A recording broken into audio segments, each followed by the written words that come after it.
का जो चैप्टर हम डिस्कशन करने जा रहे हैं वो है ज्योग्राफी का third chapter, our changing earth, हमारी बदलती हुई पृथ्वी। आवर चेंजिंग अर्थ मतलब हमारी बदलती हुई धरती। पृथ्वी भी कह सकते हो, धरती भी कह सकते हो, ठीक है। हमारे इंडिया के लोग धरती को धरती माता कहते हैं, धरती माता। तो ये हमारी बदलती हुई धरती कैसे बदलती है, कैसे बदलती है? यहाँ पर कुछ फोर्सेस काम करती हैं, यहाँ पर कुछ इंडोजेनिक फोर्सेस हैं और कुछ एक्सोजेनिक फोर्सेस हैं, तो वो काम करती है। देखो दो डायग्राम बनाए हुए हैं, एक मैंने बनाया हुआ वोल्केनो का, जो अर्थ की सरफेस के ऊपर देखो गोल गोल अर्थ बना रखे, नीचे की तरफ अर्थ इंटीरियर और उसके ऊपर वोल्केनिक एक्टिविटी दिखाई हुई है, ठीक है। और नीचे वाला अर्थक्वेक का डायग्राम है, नीचे वाला तो अर्थक्वेक का डायग्राम है, अर्थक्वेक कैसे आते हैं, और ऊपर वाला वोल्केनो का डायग्राम है। तो पृथ्वी जैसे बदलती है उसका रीजन क्या है, क्या कारण है कि पृथ्वी बदलती है, क्यों बदलती है?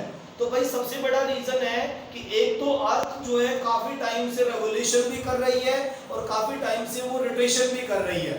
आपको पता है 24 आवर में अपना एक रोटेशन पूरा कर लेती है अर्थ, मतलब कि खुद के एक्सिस पर इट्स ऑन एक्सिस वो कितना टाइम लेती है, 24 आवर, एक दिन लेती है पूरा, ठीक है। 23 घंटे 56 मिनट और 4 सेकंड लेते हैं, कितने 23 आवर 56 सेकंड और 23 आवर्स और 4 मिनट और 26 सेकंड, इतना कुछ टाइम लेती है, मतलब कि 24 घंटे में एक एक्सिस पूरा कर देती है।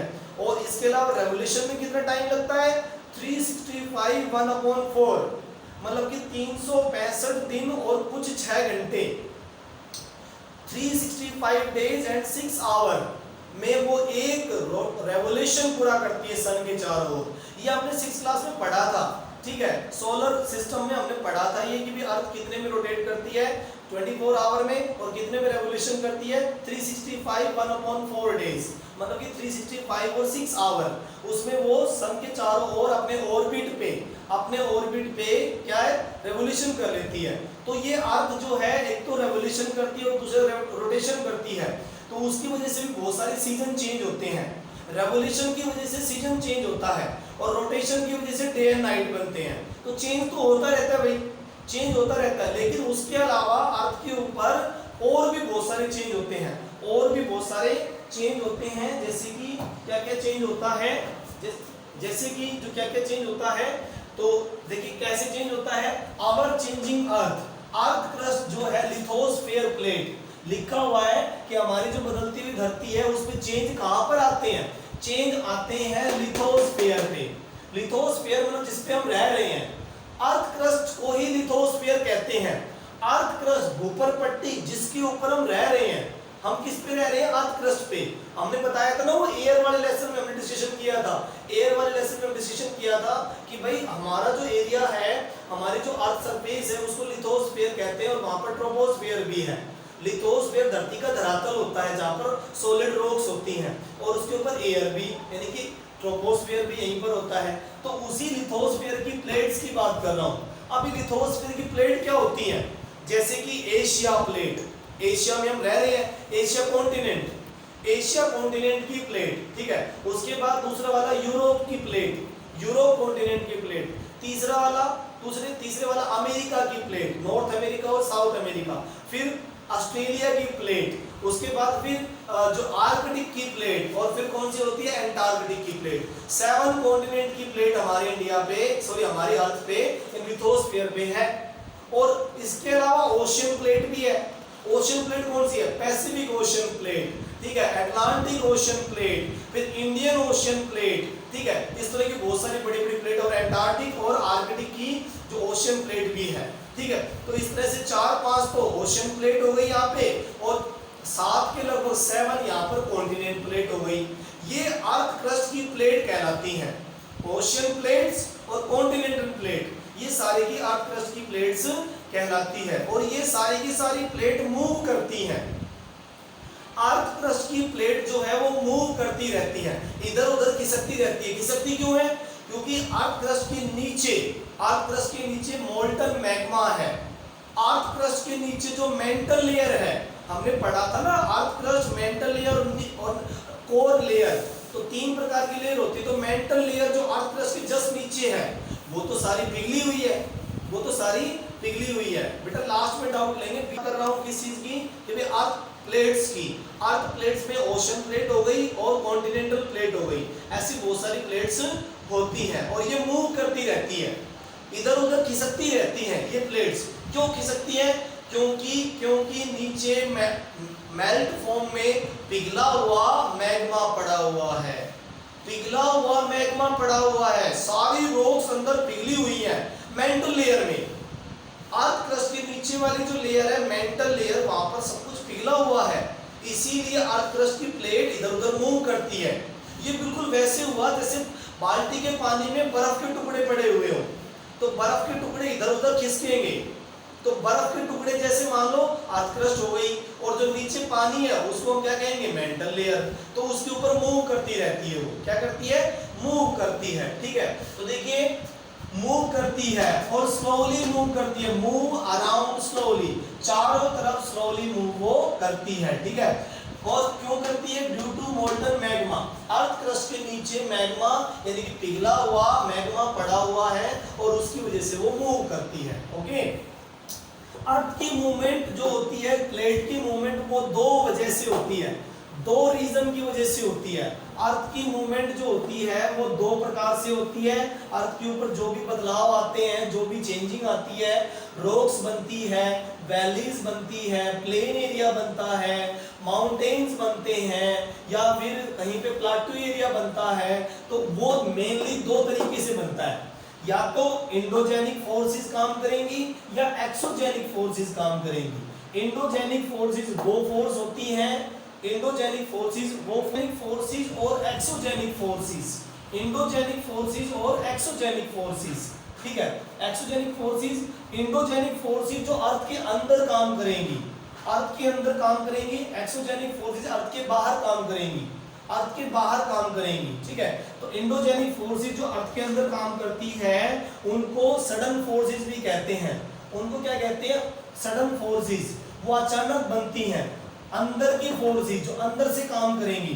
वो अर्थक्वेक हो गया जो अचानक आता है, वो वोल्केनो हो गया वो भी अचानक आता है, ज्वालामुखी, ज्वालामुखी भी अचानक ही आता है अर्थ के ऊपर। ठीक है, और लैंडस्लाइडिंग, लैंडस्लाइडिंग मतलब भूमि के टुकड़े गिरते हैं, जमीन नीचे धंस जाती है, लैंडस्लाइडिंग। और फिर डायस्ट्रोपिक फोर्सेस भी अचानक आती हैं। डायस्ट्रोपिक फोर्सेस क्या होती है? वो प्लेट आपस में टकराती है और माउंटेन बनने लगते हैं, और माउंटेन बनने लगते हैं। तो जैसे माउंटेन्स बनेंगे वो भी अचानक ही आती है। जो हलचलें, जो मूवमेंट, जो फोर्सेस अंदर से आती है, जो अंदर से काम करती है, उसको हम इंडोजेनिक फोर्सेस कहते हैं। क्या कहते हैं? इंडोजेनिक फोर्सेस कहते हैं, ये अचानक आती हैं। ठीक है, और एक्सोजेनिक जो बाहर काम करती हैं, एक्सोजेनिक फोर्सेस में इरोजनल वर्क और डिपोजिशनल वर्क होता है। एक्सोजेनिक में क्या होता है? इरोजनल एंड डिपोजिशनल वर्क होता है। इरोजनल मतलब काट छांट करना, ऊपर की मिट्टी की काट छांट करना, और डिपोजिशनल वर्क का मतलब है, डिपोजिशन का मतलब है उसमें जमाव करना, जमाना उसके ऊपर। ठीक है, मतलब कि मिट्टी को जमाना। डिपोजिशन का मतलब होता है जमाव करना, और इरोजन का मतलब वहां से हटा देना। तो ये सारी चीजें एक्सोजेनिक फोर्सेस करती हैं, बाह्य शक्तियां। एक्सोजेनिक फोर्सेस को बाहरी शक्तियां कहते हैं, इंडोजेनिक को आंतरिक शक्तियां कहते हैं। आंतरिक शक्तियां, बाहरी शक्तियां। बाहरी शक्तियां किन किन तरीके से होती है? रिवर इरोजनल वर्क भी करती है, डिपोजिशनल वर्क भी करती है, मतलब कि काट छांट भी करती है और जमा भी करती है मिट्टी को। और विंड भी इरोजन का वर्क करती है, मतलब कि मिट्टी को उड़ा ले जाती है अपने साथ। और फिर डिपोजिशन भी करती है, मतलब जमाती भी है मिट्टी को। जब जो विंड है जब स्लो हो जाएगी, रिवर भी स्लो होती है जब जमा करती है, और तेज होती है तब इरोजन करती है। और विंड भी जब तेज हवा चलती है तब वो इरोजन करती है, और जब स्लो हो जाती है तब वो डिपोजिशन करती है। ठीक है, तो इस तरह से इरोजनल वर्क और डिपोजिशनल वर्क होता है।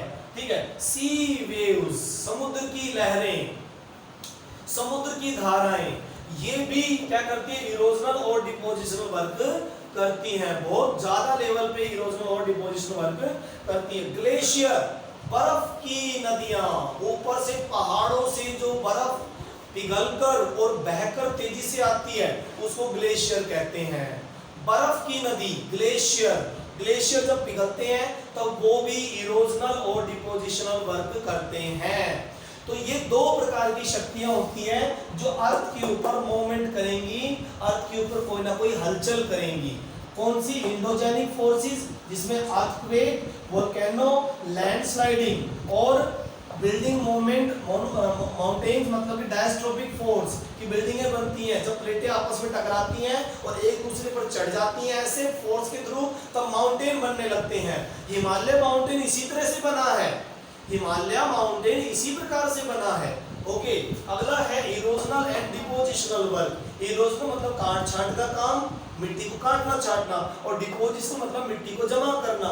तो वो काम इरोजनल हो गया। एक्सोजेनिक फोर्सेस बाहर की शक्तियां करती है, वो कौन कौन सी हो गई?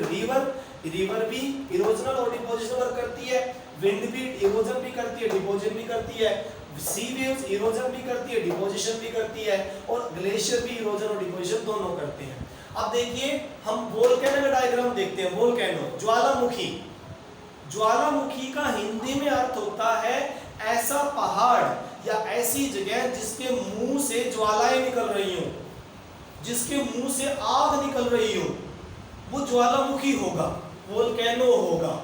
एक ऐसी जगह, कोई पहाड़ या कोई प्लेन एरिया या समुद्र के अंदर कहीं से भी वोल्केनो निकल सकते हैं। किसी पहाड़ पे, किसी प्लेन एरिया पे, या किसी प्लाटू एरिया पे, या समुद्र के अंदर, नदी के अंदर, कहीं से भी वोल्केनो निकल सकता है। कोई आइडिया नहीं है इस चीज का। तो जहां से वोल्केनो निकलेगा वहां से क्या निकलेगी? गैसेस बाहर आएंगी। देखो बोर्ड पे लिखा हुआ ऊपर, गैसेस बाहर आएंगी, और राख, एशिज, गैस बाहर आएगी और राख बाहर आएगी, तो और आग भी बाहर आएगी। ज्वालामुखी, वोल्केनो, ठीक है। और जहां से निकलती है ये गैसेस और एशिज, पहाड़ की चोटी से, उसको क्रेटर कहते हैं। उसको क्या कहते हैं? क्रेटर कहते हैं। जहां से ये निकलेंगी उसको क्रेटर कहते हैं। ओके, और जिस नली से ये बाहर आती है, जिस नली से ये मैग्मा बाहर आता है, उसको वेंट कहते हैं, उसको वेंट कहते हैं। इसको हम मैग्मा पाइप भी कहते हैं। मैग्मा इस चैम्बर से बाहर आता है और फिर बाहर आके फूट जाता है, ठीक है। तो उसको क्या कहते हैं? गैसेस और एशिज बाहर आती है, गैस भी बाहर आती है और राख भी बाहर आती है। तो देखिए डायग्राम में देखो, ये वाली जो ऊपर वाली लेयर है अर्थ क्रस्ट, आप देख पा रहे हो मैग्मा चैम्बर जहां बना हुआ है उसके साथ ही अर्थ क्रस्ट है, मतलब कि ऊपर पट्टी है, और उससे नीचे वाली मेंटल लेयर है। उससे नीचे वाली कौन सी है? Mental layer. मेंटल लेयर में ही मैग्मा पिघला हुआ मिलेगा। देखो यहाँ मैग्मा चैम्बर मेंटल लेयर में ही बना हुआ है। मेंटल लेयर आपने पिछले लेसन में पढ़ा था ना आपने, कि अगले जो अर्थ इंटीरियर वाला लेसन था उसमें पढ़ा था, अर्थ क्रस्ट होती है और क्या होता है? अर्थ क्रस्ट के बाद में, अर्थ क्रस्ट के बाद मेंटल लेयर होती है, और क्या होती है? कोर होती है, ठीक है। तो वो जो है अर्थ क्रस्ट और कोर वगैरह, ये अर्थ क्रस्ट जो ऊपर वाली हो गई मेंटल लेयर जहां पर मैग्मा बनता है, और फिर मैग्मा पहाड़ के इधर-उधर साइड से भी निकलता है और ऊपर से भी निकलता है। देखो पहाड़ की साइड से भी ये माउंटेन है, और पहाड़ की साइड से भी निकल रहा है, और पहाड़ की साइड से भी, पहाड़ के ऊपर से भी निकल रहा है। साइड से जो लावा निकल रहा है वो वेंट से आ रहा है। वेंट क्या है? Magma pipe. मैग्मा चैम्बर से उतरी मैग्मा पाइप ऊपर आती है, और मैग्मा पाइप से इधर-उधर लावा बाहर निकल जाता है, ठीक है। इस तरह से वोल्केनो आता है। ज्वालामुखी का डायग्राम है ये। फिर देख लो, जैसे मैग्मा चैम्बर कहाँ है? मेंटल लेयर में। मैग्मा चैम्बर मतलब जहां पर मैग्मा बाहर की तरफ चल पड़ता है, मैग्मा चैम्बर मेंटल लेयर में होता है, और अर्थ क्रस्ट को पार करता हुआ वो किसी माउंटेन या ओशियन सरफेस से बाहर निकलता है, ठीक है। हो गया, ठीक है। तो देखिए वोल्केनो में क्या क्या होता है? नीचे मैग्मा चैम्बर और फिर मैग्मा पाइप ऊपर तक जा रही है, फिर साइड से भी मैग्मा निकलता है जिसको लावा कहते हैं, और जो पाइप होती है उसको वेंट कहते हैं।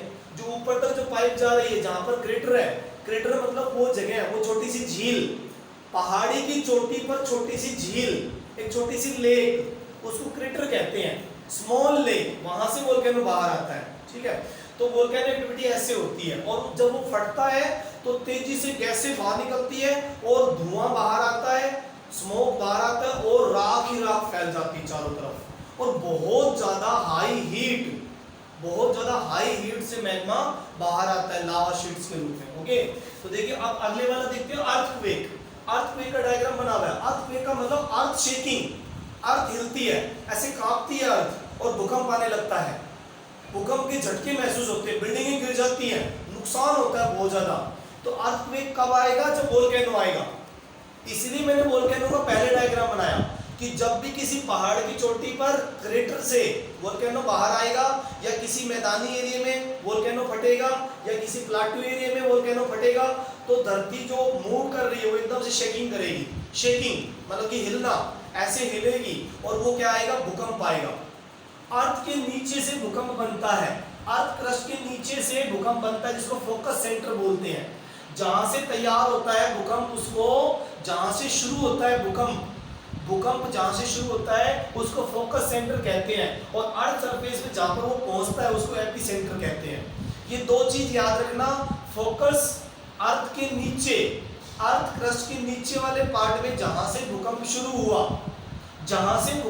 हुआ, वो फोकस है, और फिर अर्थ सरफेस पे आने के बाद जहां पर उसने नुकसान किया वो क्या है? एपी सेंटर है। जैसे मान लीजिए गुजरात में भुज एरिया एपी सेंटर था, गुजरात का भुज एरिया एपी सेंटर था, और गुजरात के नीचे जहां से भूकंप तैयार हुआ और ऊपर आया, नीचे वाले पार्ट को फोकस कहा। गुजरात के भुज एरिया में बहुत बुरा भूकंप आया था, बहुत ही ज्यादा नुकसान हुआ था, तो गुजरात का भुज एरिया क्या बन गया? Epicentre. Bhuj area Gujarat का क्या बन गया? Epicentre. और नीचे से क्या आया? फोकस से भूकंप चलकर आया और चारों तरफ फैल गया। देखो फैलने का तरीका देखो कैसे फैलता है ये। देखो नीचे से शुरू हुआ फैलना, रेडिएशन फैलनी शुरू हुई और ऊपर फैल गई चारों तरफ। देखो इस तरह से रेडिएशन फैलती है। ये देखो प्लेट बाउंड्रीज के ऊपर क्या आ रही है? सिस्मिक वेव्स, गोल गोल सिस्मिक वेव आ रही है। प्लेट बाउंड्री का मतलब अर्थ सरफेस ऊपर वाला एरिया, प्लेट बाउंड्री मतलब अर्थ सरफेस ऊपर। देखो ऊपर वाला एरिया मैंने ट्रायंगल शेप में बनाया हुआ है। देखो ऊपर जहां पर एपिसेंटर लिखा हुआ है वो ट्रायंगल शेप में ऊपर का अर्थ सरफेस है, और ये नीचे वाला फोकस ये अर्थ क्रस्ट के नीचे है, वो अर्थ क्रस्ट के नीचे है। ठीक है, जो दो ट्रायंगल बने हुए हैं वो अर्थ सरफेस है। देखो एक ट्रायंगल तो ये बना हुआ है जहां पे एपिसेंटर और सिस्मिक वेव लिखी हुई है, और दूसरा ट्रायंगल इस साइड में बना हुआ है। तो ये दोनों जो ट्रायंगल है वो अर्थ सरफेस है, और उससे नीचे वाला जो हिस्सा नजर आ रहा है वो क्या है? अर्थ क्रस्ट के नीचे वाला पार्ट है। तो वहां अर्थ क्रस्ट के नीचे से फोकस से अर्थक्वेक बन के चलते हैं और ऊपर फैल जाते हैं और नुकसान करते हैं। ठीक है, नुकसान करते हैं। सिस्मिक वेव अर्थ सरफेस पे ऊपर आती है एपिसेंटर पे और नुकसान करती है, तोड़ फोड़ करती है। तो नुकसान देखो क्या क्या हुआ। अब मैं आपको एक एग्जांपल दे रहा हूं गुजरात का, गुजरात में इस तरह से भूकंप आया था, फोकस से एपिसेंटर तक भूकंप पहुंचा था, और एपिसेंटर यानी कि भुज, एपिसेंटर मतलब भुज का एरिया, गुजरात का भुज टाउन, कितना नुकसान किया वहां पे, बहुत ज्यादा नुकसान किया अर्थक्वेक ने। नुकसान देखिए क्या हुआ। ये कब आया था? 26 जनवरी 2001 को आया था। 26 जनवरी को हम रिपब्लिक डे मनाते हैं, तो देखो बेचारे गुजरात में कितनी बुरी हालत हो गई थी। रिपब्लिक डे के दिन भुज एरिया जो कि कोस्टल एरिया के नजदीक है, अरेबियन सी पे जो कोस्टल एरिया है वहां पर है, ये भूकंप जो आया बहुत खतरनाक भूकंप था, बहुत ही डेंजरस भूकंप था। 6.9 रिक्टर स्केल का आया था ये, 6.9 रिक्टर स्केल। रिक्टर स्केल में 0 से लेकर 12 पॉइंट होते हैं, 0 से लेकर 12 पॉइंट होते हैं रिक्टर स्केल में। कितने होते हैं? 0 से 12। तो ये कितने स्केल का आया? 6.9 का। और इसको कैसे मापा गया? सिस्मोग्राफ से नापा गया इसको। जब इसको पता लगा कि कितना आया है तो 6.9 मीटर स्केल का आया था वो, और सिस्मोग्राफ इंस्ट्रूमेंट से इसको मेजर किया गया था। कितने लोग मारे गए? स्कूल बहुत सारे ढह गए, स्कूलों की बिल्डिंग कोलैप्स हो गई, ढह गई पूरी पूरी। ठीक है, 971 स्टूडेंट्स मारे गए और 31 टीचर मारे गए। बिल्डिंगें ढह गई, नीचे स्कूल की बिल्डिंग सारी की जितने भी भुज एरिया की बिल्डिंगें थी उनमें बहुत नुकसान हुआ। बिल्डिंगें नीचे धस गई, बिखर गई, और लोग, बच्चे और टीचर्स उस बिल्डिंग में दब के मर गए। कितने मरे? 971 स्टूडेंट्स मारे गए और 31 टीचर्स उसमें मारे गए। ठीक है, और बहुत बुरी तरह से स्कूल की बिल्डिंगें कोलैप्स हो गई, खत्म हो गई। भुज एरिया में फिर बाद में रिलीफ जो फंडिंग किया गया, रिलीफ एफर्ट शुरू हुए कि सबको निकालो भाई, भूकंप में दब गए हैं, बिल्डिंगें ढह गई तो निकालो बाहर। 3 दिन तक रेस्क्यू ऑपरेशन चलता रहा। लोगों को 3 दिन तक खाना, कपड़े, मेडिकल सप्लाई तक भी नहीं पहुंच पाई। इतनी बुरी हालत भुज में हो गई भूकंप की वजह से। 3 दिन तक लाशें अंदर पड़ी रही, 3 दिन तक कचरे के ढेर में, बिल्डिंग के ढेर में बच्चों की लाशें अंदर पड़ी रही। कितने थे? 971 स्टूडेंट्स बिल्डिंग के अंदर दबे पड़े रह गए। बिल्डिंग का जो मटेरियल है वो हटाया ही नहीं जा सका। अगर कोई वहां पर थोड़ा बहुत अगर किसी में दम भी बचा हुआ था तो वो भी बचाया नहीं जा सका। ठीक है, कितने मारे गए? 971। और कितने टीचर मारे गए? 31 टीचर्स मारे गए। ठीक है, 3 दिन तक उनको खाना, कपड़ा और जो मेडिकल सप्लाई है वो नहीं मिल पाई।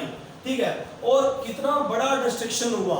स्कूल बिल्डिंग के अलावा फोन लाइन टूटकर बिखर गई सारी। खंबे, फोन लाइन के जो खंबे थे और इलेक्ट्रिक के जो खंबे होते हैं, जो बिजली के तार के खंबे होते हैं, वो सारे टूटकर बिखर गए। और वाटर पाइपलाइन सारी टूटकर बिखर गई। पानी की जो लाइनें थी सब की सब फट गई, खत्म हो गई सारी की सारी। ओके, उसके बाद देखिए आग लग गई सिटीज में। जब वोल्केनो आया, भूकंप आया, भूकंप से वोल्केनो की इरप्शन होने लगा, ज्वालामुखी बाहर आने लगा भूकंप आते ही, तो उससे क्या आग लग गई शहरों में। जो कोयला वगैरह जो अलग अलग फैक्ट्री एरिया में पड़ा हुआ था कोयला, उसमें अपने आप ही आग लग गई, क्योंकि वोल्केनिक एक्टिविटी हुई, साथ में कोयले में आग लग गई। और इमरजेंसी डिक्लेयर की गई फिर गुजरात में, प्रेसिडेंट के थ्रू इमरजेंसी डिक्लेयर कर दी गई वहां पे। और सीएम ने सेंट्रल गवर्नमेंट से, यूनियन गवर्नमेंट से क्या किया? अपील किया। उस समय मोदी गवर्नमेंट थी वहां पे, जिस समय ये भूकंप आया था गुजरात में। मोदी, नरेंद्र मोदी की गवर्नमेंट थी, गुजरात का उस समय सीएम था वो नरेंद्र दामोदर दास मोदी, जो आज हमारे प्रधानमंत्री है। जिस समय भूकंप आया उस समय वो गुजरात के सीएम थे, चीफ मिनिस्टर थे। तो चीफ मिनिस्टर ने सेंट्रल गवर्नमेंट से यानी कि यूनियन गवर्नमेंट से मदद की, अपील की, भाई हमारी मदद की जाए, गुजरात में बहुत बुरा भूकंप आया है। और फाइनेंशियल हेल्प करने की बात की कि भाई फाइनेंशियल मतलब पैसे की मदद करो और खाने वगैरह पहुंचाओ। ठीक है, तो इस तरह से आज के लेसन में हमने समझा कि कैसे अर्थक्वेक आता है, कैसे फोकस एपिसेंटर होता है और किस तरह से वोल्केनो एक्टिविटी होती है, और इंडोजेनिक फोर्सेस और एक्सोजेनिक फोर्सेस क्या क्या होती है उनके बारे में हमने डिस्कशन किया। और गुजरात का जो एरिया था, गुजरात के एरिया में जो भूकंप आया उससे कितनी तबाही हुई उसके बारे में डिस्कशन किया। ओके, आज की क्लास में इतना ही। Thank you, have a nice day.